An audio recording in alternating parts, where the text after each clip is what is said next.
Buenas, nosotros somos el equipo número 1. Los integrantes son Ramón Antonio Domínguez Mendoza, Carlos Alfredo Félix Córdoba y su servidor José Alexis Sida Canet. Nosotros le vamos a hablar sobre el mantenimiento a compresores. Los temas que abarcaremos son compresores, compresores de pistón, de tornillo, de paletas, centrífugos, diagnóstico, mantenimiento preventivo, correctivo y por último, instalación y pruebas. Compresores. Primero les hablaremos sobre los compresores, por lo tanto debemos conocer su símbolo dentro de los diagramas, el cual es el que estás viendo abajo a la derecha. Siempre será ese sin importar el tipo de compresor que sea. Debemos saber que existen dos tipos principales de compresores, los cuales son los de desplazamiento positivo y los dinámicos, los cuales están aquí en la imagen que estamos viendo en la presentación, donde le vamos a hablar sobre su principio de funcionamiento, ejemplos y clases.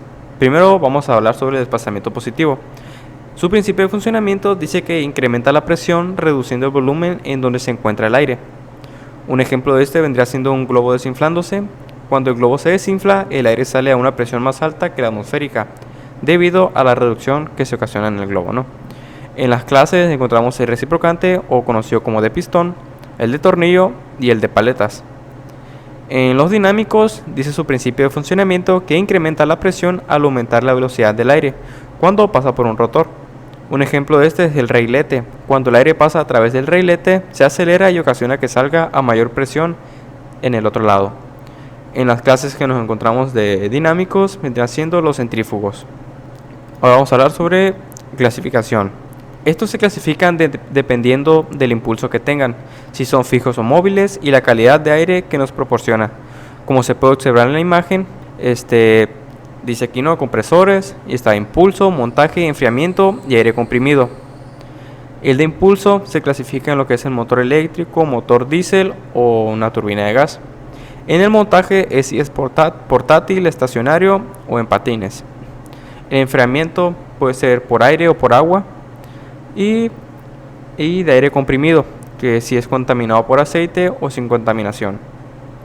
Y pues como vemos aquí una imagen de distintos tipos de compresores que podemos encontrar, ¿no? Estos son algunos, ya que hay muchos diseños, la verdad, y pues solo pusimos algunos. Bueno, ahora hablaremos sobre los compresores de pistón. Estos compresores funcionan con base en un movimiento alternativo de los pistones en el cilindro. Cuando el pistón hace la carrera de retroceso, aumenta el volumen de la cámara creando un vacío, provocando la apertura de la válvula de admisión, permitiendo la entrada del aire al cilindro. Una vez que el pistón ha llegado a su punto más bajo, inicia su carrera ascendente, cerrándose la válvula de admisión y disminuyendo el volumen del aire, originando un aumento de presión que abre la válvula de descarga, dejando salir el aire comprimido. Así como podemos ver aquí en la imagen que encontramos en la presentación. En la imagen, en el lado A dice admisión del aire, donde vemos que el pistón está bajando y está dejando entrar el aire, ¿no?, aumentando el volumen, ¿no?, de la cámara, donde se crea el vacío. Y en la B ya está el pistón ascendiendo, creando una presión en el aire, abriendo la válvula de descarga para que el aire salga, ¿no?, del sistema. En los tipos, estos compresores presentan distintos tipos de configuraciones y dependiendo de la posición de los pistones va a ser distinta el nombre, ¿no? Como podemos ver aquí está el vertical o de acción simple, el horizontal, el de dos cuerpos horizontales, está el V o Y en ángulo y el semirradial. En su construcción, el material con el que se construye el cilindro y el pistón de estos compresores es en la mayoría de casos de hierro fundido, el cual tiene buenas propiedades en cuanto a resistencia a la fricción y disipación de calor. Como podemos ver aquí en la imagen, están más detalladas sus partes, ¿no? Encontramos las tapas de la carcasa, el pistón, el anillo de compresión, bielas, las camisas del pistón, las tapas de las camisas y la carcasa.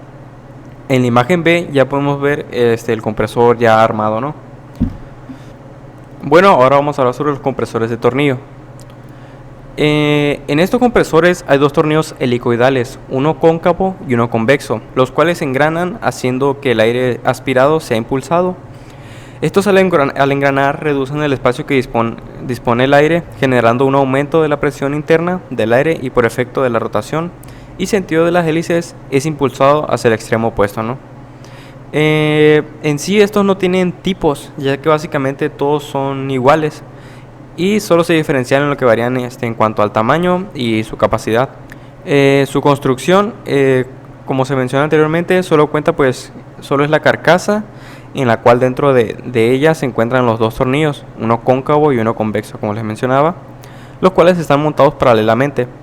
En cada una de las puntas de los tornillos se encuentran las diferentes válvulas que son de admisión y de escape. Y en sí esta sería la construcción y el funcionamiento de estos tipos de compresores. Ahora bien, toca hablar sobre lo que es un compresor de paletas. Este tipo de compresores son de desplazamiento positivo, los cuales usan un rotor de paletas para su funcionamiento. El sistema consiste en la instalación de un rotor de paletas flotantes en el interior de una carcasa, situándolo de forma excéntrica a la misma. Durante el giro del rotor, las paletas flotantes salen y entran desde su interior, formando una cámara entre rotor y carcasa, que se llenan con el aire.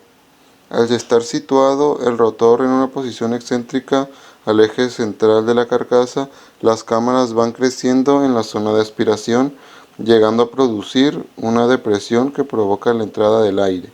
Según se desplazan con el giro del rotor, las cámaras se van reduciendo hacia la zona de impulsión, comprimiendo el aire en el interior. Su funcionamiento son de un rotor excéntrico, el cual gira en el interior de un cilindro provisto de ranuras de entrada y de salida, cuyas ventajas de este compresor residen en sus dimensiones reducidas, su funcionamiento silencioso y su caudal prácticamente uniforme y sin sacudidas. En la figura se muestra gráficamente el funcionamiento, en el cual indica que el flujo de aire, el cual entra en un comportamiento y a medida que éste gira, se reduce comprimiendo el aire y posteriormente lo expulsa. Tiene la ventaja de generar grandes cantidades de aire, pero contaminado de aceite. Esto debido a que el aceite juega un papel importante en el sello de las paletas con la carcasa, lo que hace que se obtengan relaciones de compresión de hasta 8:1. Para los tipos de compresores de paleta, básicamente todos los compresores son iguales y solo existen diferencias en cuanto al fabricante, capacidades y aplicación, ya que determina algunos materiales sustitutos y tamaños. Aquí en la imagen podemos ver que las únicas diferencias de los compresores sería el número de palas. Como por ejemplo se indica en el primero que es un compresor de palas monocelular, el cual indica que es solo uno, el compresor bicelular que son dos y el compresor multicelular que son cuatro, pero en sí básicamente la figura viene siendo la misma, solo cambia el número de palas. En la siguiente imagen podemos apreciar un poco las partes internas y externas sobre este tipo de compresor. Por ejemplo, viene el portapaletas, viene la paleta, los cojinetes, el rotor, la placa delantera, las juntas de unión, placa del motor, polea de accionamiento, eje, rodamiento y conjunto de salida. Todas las partes están señaladas con sus respectivos números para saber un poco cuáles son los componentes que constituyen este tipo de compresor. Ahora en la siguiente, ahora lo vemos sobre otra perspectiva, sobre otro ángulo, el cual sería la paleta, el cárter o carcasa, la junta de unión, el rotor, conducto de salida y de entrada y los ejes de paletas. Ahora toca hablar sobre los compresores centrífugos, cuyo funcionamiento son que requieren de uno o varios impulsores rotatorios, llamados turbinas generalmente cerradas. Aceleran el aire. Esto puede suceder a través de una o varias turbinas. De este modo, la energía cinética se convierte en una energía de compresión. En este tipo de compresores se considera que una etapa, que es una turbina, así el número de etapas del compresor será el número de turbinas que éste tenga. También se debe mencionar que estos compresores son muy apropiados para grandes caudales, pero que no entregan grandes presiones. Sus partes, como lo vemos a continuación, son el lado de la presión, el indicador de dirección giratorio, carcasa de la bomba, brida de tubería aguas abajo, brida del eje de transmisión, cámara de voluta, cámara de succión, el impulso y la brida de tubería aguas arriba. Esto es para comprender un poco más sobre cómo es que se lleva a cabo su trabajo en su interior. Ahora las partes que la constituyen, que serían la carcasa, el cual es la cubierta en forma de espiral que rodea a las hojas del impulsor de compresor. El impulsor, la cual está compuesto parecido a un ventilador, gira en el interior de la carcasa del compresor. La alimentación, pues los compresores pueden ser alimentados por distintas maneras, pero la mayoría funcionan a través de un motor eléctrico. De ahí las válvulas de derivación, el cual la mayoría de los compresores tienen algún tipo de válvula de derivación incorporada. En los compresores alimentados con un motor, estas válvulas ventilan aire para prevenir una sobrepresión del sistema.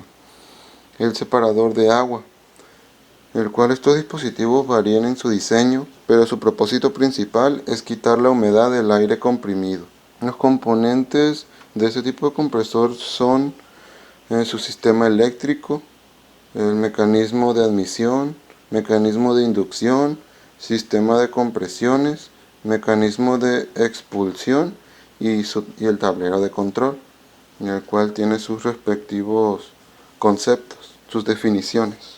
También los tipos que se hallaron para estos compresores son de dióxido de carbono, que este tipo se encarga de comprimir dióxido de carbono a una velocidad y presión necesaria para ello.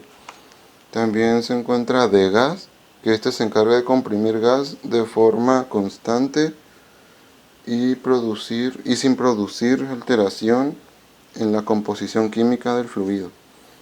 Y por último, de nitrógeno, que este tipo podrás comprimir este fluido con las especificaciones de diseño que se adaptan a él y no producen alteración de las moléculas. Y por último, un diagnóstico, el cual un diagnóstico de los problemas se presenta el compresor. Es necesario saber reconocer los síntomas que está presentando, ya que con base en eso podemos determinar las piezas o lugares en los que está fallando el compresor.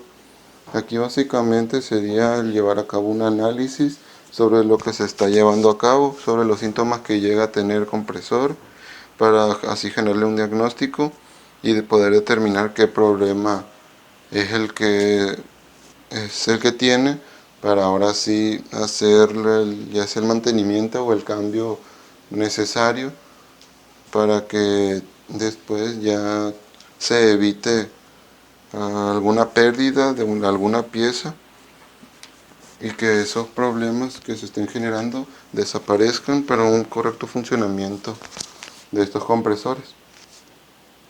Y es muy importante llevar a cabo un diagnóstico, y en la imagen podemos ver, o en la tabla ya se aprecia más sobre cómo es que se realizan este tipo de diagnóstico, colocando pues sus síntomas, el diagnóstico y el qué problema se está generando.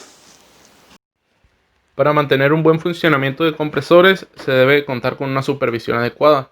Esta supervisión varía dependiendo del tipo de compresor. Entre los trabajos más comunes se pueden encontrar la revisión periódica, lubricación, limpieza y cambios de filtro. Estos dependen de la pureza del aire. Como sabemos, cada compresor es diferente y para realizar un programa de mantenimiento se debe tener en cuenta las horas de trabajo, por lo que siempre se debe tener un contador de horas trabajadas por el compresor. A continuación, se van a presentar las reglas básicas de mantenimiento para cada tipo de compresor. Sin embargo, no se dan tiempos específicos, puesto que esto depende del lugar de la operación y el programa de mantenimiento que se le realice. A continuación, vamos a ver unas reglas básicas de mantenimiento o unas ciertas acciones de mantenimiento basándonos en una tabla en la que nos indica la parte a revisar y su acción de mantenimiento. En las válvulas de aspiración y descarga se deberá revisar que no escape el aire cuando están cerradas y checar que los muelles que permiten la apertura se encuentren con el suficiente brío para evitar que esas queden abiertas. En el pistón vamos a llevar un registro de las presiones de salida entregadas por el compresor. En los dispositivos biela manivela vamos a mantener un nivel adecuado de aceite de lubricación, realizando también cambios de aceite si este tiene demasiadas partículas o se ha tornado de un color oscuro y ha perdido viscosidad. En el enfriamiento del compresor tenemos enfriados por aire y por agua. En el enfriado por aire, las aletas disipadoras de calor deben estar descubiertas y bien ventiladas. En el enfriado por agua se debe supervisar la temperatura de entrada y salida del refrigerante. Por último tenemos el motor de accionamiento, que se deberá verificar el amperaje. La transmisión por flecha o engranes deberá de ser lubricada periódicamente. La transmisión por banda se deberá de mantener la banda tensa, permitiendo el movimiento de las poleas sin que se forcen, y no se deberá exponer a sobrecargas eléctricas.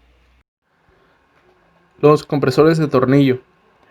Su parte a revisar serían los tornillos macho y hembra, y una de sus acciones sería mantener los tornillos girando a la velocidad óptima de rotación. Esto dependerá mucho del tamaño y de la marca del tornillo. En los sistemas de engrane se deberá de mantener en un nivel adecuado de aceite de lubricación. Se deberá también realizar cambios de aceite si contiene demasiadas partículas o si ha tomado un color oscuro y ha perdido viscosidad. Los cojinetes se deberá de proporcionar la lubricación necesaria para que no trabajen secos y eliminen su fricción. En los sistemas de lubricación hay que realizar cambios de aceite si contiene demasiadas partículas o ha cambiado a color oscuro y pérdida de viscosidad.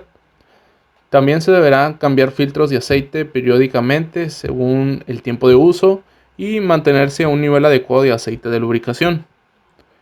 En los sistemas de refrigeración se deberá utilizar agua tratada o refrigerantes de buena calidad y revisar el buen funcionamiento de la bomba de refrigeración y purgar periódicamente todo el sistema para hacer eliminación de residuos.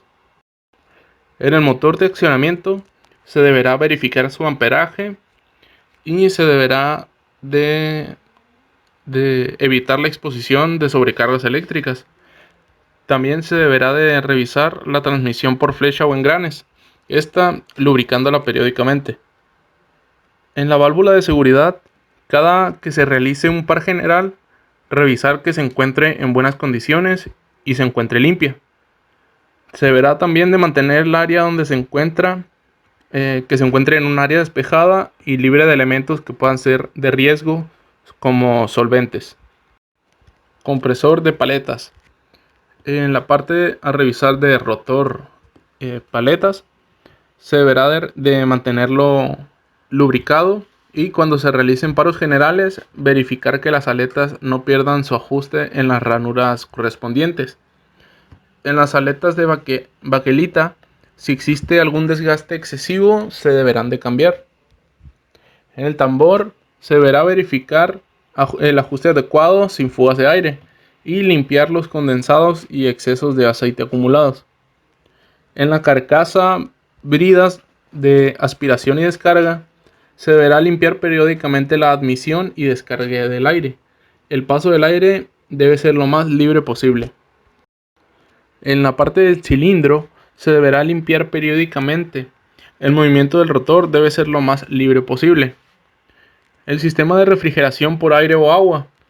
En este caso el enfriado existe de dos maneras, por aire y por agua. En el enfriado por aire, las aletas disipadoras de calor deben de estar descubiertas y bien ventiladas. El enfriador por agua se deberá revisar el funcionamiento de la bomba de regeneración y purgar periódicamente todo el sistema. Válvulas. Se deberán limpiar periódicamente la admisión y descarga de aire. El paso de aire debe ser lo más limpio posible. También se va a checar que los muelles que permiten la apertura se encuentren lo suficientemente brío para evitar que esas queden abiertas. El motor se deberá revisar su amperaje y su transmisión por flecha o engranes se deberá de lubricar periódicamente. Y este no debe ser expuesto a sobrecargas eléctricas. La bomba de lubricación deberá de verificar las presiones y temperaturas del aceite. También se deberán de cambiar los filtros de aceite periódicamente dependiendo del tiempo de uso y utilizar aceite limpio y de buena calidad. Compresor centrífugo. En la parte del rotor impulsor se deberá mantener su eje lubricado y cuando se realicen paros generales verificar que los álabes del rotor se encuentran en buen estado. El diafragma debemos mantenerlo limpio y libre de tierra, verificar que su movimiento sea libre. Los sellos de laberinto se deberán verificar que no existan fugas. Los cojinetes, proporcionarles una lubricación adecuada. En el sistema de refrigeración se debe de utilizar agua tratada o refrigerante de buena calidad y debemos de revisar el buen funcionamiento de la bomba de refrigeración y purgar periódicamente todo el sistema para eliminar residuos. En la bomba de lubricación debemos de verificar las presiones y temperaturas del aceite, cambiar filtros de aceite periódicamente dependiendo del tiempo de uso y utilizar aceite limpio y de buena calidad. En el motor eléctrico de acondicionamiento debemos de revisar su amperaje y en la transmisión por flecha o engrane deberá de ser lubricada periódicamente y de igual manera no exponerlo a sobrecargas eléctricas. Filtros y silenciador. Debemos de reemplazar los filtros de aire por unos nuevos teniendo en cuenta la humedad del lugar y debemos también mantener limpio y libre de tierra el silenciador. En las válvulas debemos limpiarlas periódicamente en la admisión y descarga de aire. El paso del aire deberá de ser lo más libre posible. Y también deberemos de checar que los muelles que permiten la apertura se encuentren lo suficientemente brío para evitar que éstas queden abiertas. En el mantenimiento correctivo, la mayoría de las fallas en los compresores se deben a deficiencias del sistema en el que están siendo aplicados. Estas deficiencias deberán de corregirse para evitar repetir la misma falla en el compresor reparado o el de reemplazo. La inspección completa del compresor que ha fallado es imprescindible, ya que revela el origen del problema y nos indica las correcciones que tengan que hacerse en el sistema. A continuación vamos a ver unas tablas que describen las acciones de mantenimiento para los diferentes compresores dependiendo el problema y la parte que se tenga que revisar. Compresor de pistón. En esta tabla tenemos la parte a revisar, un determinado problema y la acción de mantenimiento. En la parte a revisar tenemos a la válvula de aspiración y descarga. Algunos de los problemas que se pueden presentar son la mala calibración en la válvula y los asientos de la válvula o la misma válvula están demasiado gastados. Algunas de las acciones de mantenimiento son el sincronizar el tiempo de apertura y cierre de las válvulas con los tiempos de admisión y descarga del compresor. Y del otro problema, rectificar los asientos de las válvulas y cambiar las válvulas viejas por un juego nuevo. En el pistón, algún problema que podemos llegar a tener es el desgaste en los elementos de compresión. Para esto podemos reemplazar los anillos que realizan el sello en la cámara de compresión y revisar el nivel de aceite de lubricación para que este sea el adecuado. En el depósito biela-manivela, los metales de la biela, si se encuentran demasiado gastados, hay que reemplazar los metales de las bielas-manivela. El enfriamiento del compresor. Si vamos a tener un problema en el que el sistema de enfriado por agua el equipo no suministra suficiente refrigerante, podemos purgar todo el sistema para eliminar residuos y realizar reparaciones de la bomba. Esto solamente si fuera necesario. En el motor de accionamiento, el motor no proporciona la potencia necesaria En este caso se deberá reparar o sustituir el motor. En caso de que la transmisión del motor al compresor falla, debemos de eliminar derrapes o patinamientos en los elementos de la transmisión, reemplazando los elementos que se encuentran gastados. Compresor de tornillo. La parte a revisar sería el tornillo macho o hembra. Si este llega a tener una baja compresión, se deberá ajustar el movimiento de los tornillos a la velocidad óptima, revisar que la carcasa no se encuentre golpeada o abollada y sincronizar el movimiento de ambos tornillos de manera que no se toquen. En el sistema de engranes, si los engranes están demasiado gastados y el aceite de lubricación presenta rebabas de metal, hay que hacer un cambio de aceite, rectificar los engranes que se encuentren poco gastados y reemplazar aquellos que estén rotos o con fisuras. Para los cojinetes, si estos están demasiado gastados y los ejes tienen demasiada holgura, deberán de ser reemplazados. Dentro del sistema de lubricación, si el equipo no suministra aceite suficiente, deberemos de hacer un cambio de aceite, revisar y limpiar los conductos de alimentación y realizar reparaciones de la bomba, en este caso si fuera necesario. Dentro del sistema de refrigeración, si el sistema enfriado por agua no suministra refrigerante suficiente, se deberá de purgar todo el sistema para eliminar residuos y realizar reparaciones de la bomba, igual manera si el caso fuera necesario. En el motor de accionamiento, si nuestro motor no proporciona la potencia necesaria, se deberá de reparar o sustituir el motor. Si la transmisión del motor al compresor falla, deberemos de eliminar derrapes o patinamientos en los elementos de la transmisión, reemplazar los elementos que se encuentren excesivamente gastados. Para la válvula de seguridad, si nuestra válvula se encuentra atascada, debemos de utilizar aflojatodo para desatascarla y lubricar correctamente la válvula. Compresor de paletas. Si las paletas del rotor están dañadas, de lo posible deberemos de reemplazar las paletas dañadas o todo el rotor completamente. En la carcasa, en las bridas de aspiración y descarga, si nuestra carcasa está quebrada, deberemos de reemplazarla. Si presenta alguna fuga en las bridas, debemos de reemplazar los sellos de las bridas. En el tambor, si este muestra desgaste, deberemos de rectificar el ajuste del tambor hasta la tolerancia permitida o reemplazarlo. Y en el escape de aire obstruido, deberemos de limpiar los escapes del aire. En el cilindro, si tenemos un desgaste en el interior, debemos de rectificar la pared interna del cilindro y verificar que las paletas sellen las cámaras. En el sistema de refrigeración por agua, los sistemas enfriados por agua presentan un problema de que el equipo no suministra el refrigerante suficiente. Debemos de purgar todo el sistema para eliminar residuos y realizar reparaciones de la bomba en el caso de que sea necesario. En las válvulas, si no permiten o no cortan el paso del aire, debemos de cambiar el repuesto de la válvula. Si en el caso del motor, si no proporciona la potencia necesaria, deberemos de reparar o sustituir el motor. Si la transmisión del motor al compresor falla, debemos de eliminar los derrapes o patinamientos en los elementos de la transmisión.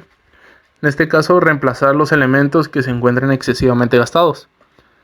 Para la bomba de lubricación, si presenta el problema de que no suministra aceite suficiente, debemos de hacer cambio de aceite, revisar la limpieza en los conductos de alimentación y realizar reparación de la bomba, solo si es necesario. Compresor centrífugo. Para la parte del rotor impulsor, si los álabes del rotor están dañados, es posible reemplazar los álabes dañados o el rotor completamente. Si el diafragma está demasiado reseco o quebradizo, debemos de reemplazar el diafragma. Si en los sellos del laberinto se encuentran demasiado gastados o rotos, debemos de reemplazar los sellos. Si los cojinetes están demasiado gastados y los ejes tienen demasiada holgura, debemos de reemplazar los cojinetes.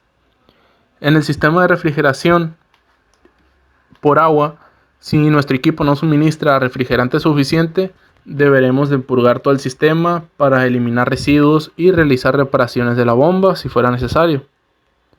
Para la bomba de lubricación, si nuestro equipo no suministra aceite suficiente, hay que hacer un cambio de aceite, revisar y limpiar los conductos de alimentación y realizar reparaciones de la bomba en el caso de que sea necesario. En el motor eléctrico de accionamiento, si nuestro motor no proporciona la potencia necesaria, deberemos de reparar o sustituir el motor. En otra opción, si la transmisión del motor al compresor falla, debemos de eliminar derrapes o patinamientos en los elementos de la transmisión. Deberemos de reemplazar los elementos que se encuentren excesivamente desgastados.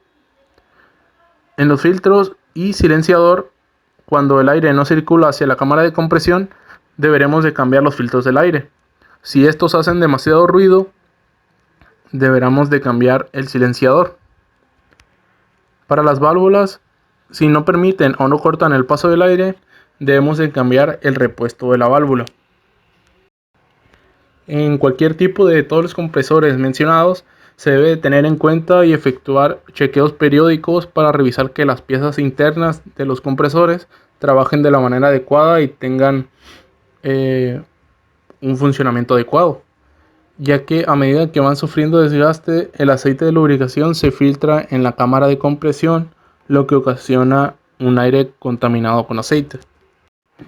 En la instalación, antes de instalar el compresor, debemos de estar seguros que contenga toda la documentación como manuales, planos y seguir las recomendaciones y especificaciones para la instalación que nos brinda el fabricante. En la instalación de un compresor estacionario se debe tener un lugar bien aireado y libre de polvo y humedad. Generalmente la toma de aire viene desde el exterior. Esto con el propósito de evitar los fenómenos en los que el compresor puede aspirar aire caliente o se tenga una depresión adentro del lugar donde se encuentre la máquina. El lugar donde se instala el compresor debe tener el espacio suficiente para que puedan realizar reparaciones o algún otro servicio que éste necesite. Todo compresor estacionario debe contar con un anclaje de acuerdo con su tamaño y tipo. El anclaje al suelo de una máquina con parte movimiento tiene propósito de reducir las vibraciones que se presenten dentro de ella. Para realizar un anclaje adecuado se debe consultar siempre las especificaciones del fabricante y tener en cuenta que el suelo en el que se ancle el compresor posee sus propias características de elasticidad. Todo compresor deberá de contener en el manual un apartado para su correcta puesta a tierra. Sin embargo, siempre es conveniente conectar una línea eléctrica proveniente de la carcasa del compresor a la tierra física de nuestra instalación eléctrica. Pruebas. Antes de realizar las pruebas para comprobar si está bien instalado el compresor, se debe de revisar el manual del fabricante y seguir las recomendaciones de seguridad, además de tener presente los valores de operación reportados por el fabricante, los cuales son presiones de entrada y salida del aire, la temperatura de entrada y salida, el caudal de aire y las RPM del motor. Previo a la puesta en marcha, se debe realizar una última inspección final, buscando elementos de sujeción o conexiones que puedan haber quedado flojas o sueltas. Para comprobar el correcto aterrizaje del compresor, se puede realizar una prueba sencilla como verificación. Esta se puede realizar con un foco, conectando una de las terminales a la terminal común del compresor y la otra a la puesta a tierra. Si el foco enciende, entonces el compresor debe reemplazarse o contactar al fabricante. Una vez que todo esto está seguro, podemos ir a la puesta en marcha, aunque es recomendable esperar por un espacio aproximado de 10 minutos o de 5 a 10 minutos para permitir que el sistema se estabilice y poder realizar las mediciones de las variables. Como recomendación, al realizar las mediciones de las variables de nuestro compresor, sería conveniente anotarlas en una tabla para compararlas con los datos del fabricante, además de servirnos en un futuro como alguna bitácora. Si bien podemos utilizar esta tabla, que es como ejemplo, ya que es muy completa, deberemos de tomar medidas de presión de entrada, presión de salida, temperaturas temperatura del agua de refrigeración, chequear los niveles de aceite y lubricación, su caudal de aire, el volumen de desplazado, las RPM y el rendimiento. También para calcular el rendimiento de cualquier tipo de compresores de desplazamiento positivo, podemos utilizar la siguiente ecuación. RB, que es el rendimiento volumétrico del compresor dado en porcentaje, igual al caudal entregado por el compresor en metros cúbicos sobre minutos, dividido entre el volumen desplazado por el compresor, que es un dato del fabricante, en metros cúbicos sobre minuto, multiplicado por 100. O de igual manera podemos utilizar la siguiente ecuación, que es el volumen desplazado por el compresor igual a el volumen de la cámara de compresión en metros cúbicos por la velocidad a la que gira la flecha del compresor en vueltas sobre minutos. Todos estos resultados siempre deberán de ser menor que el 100%.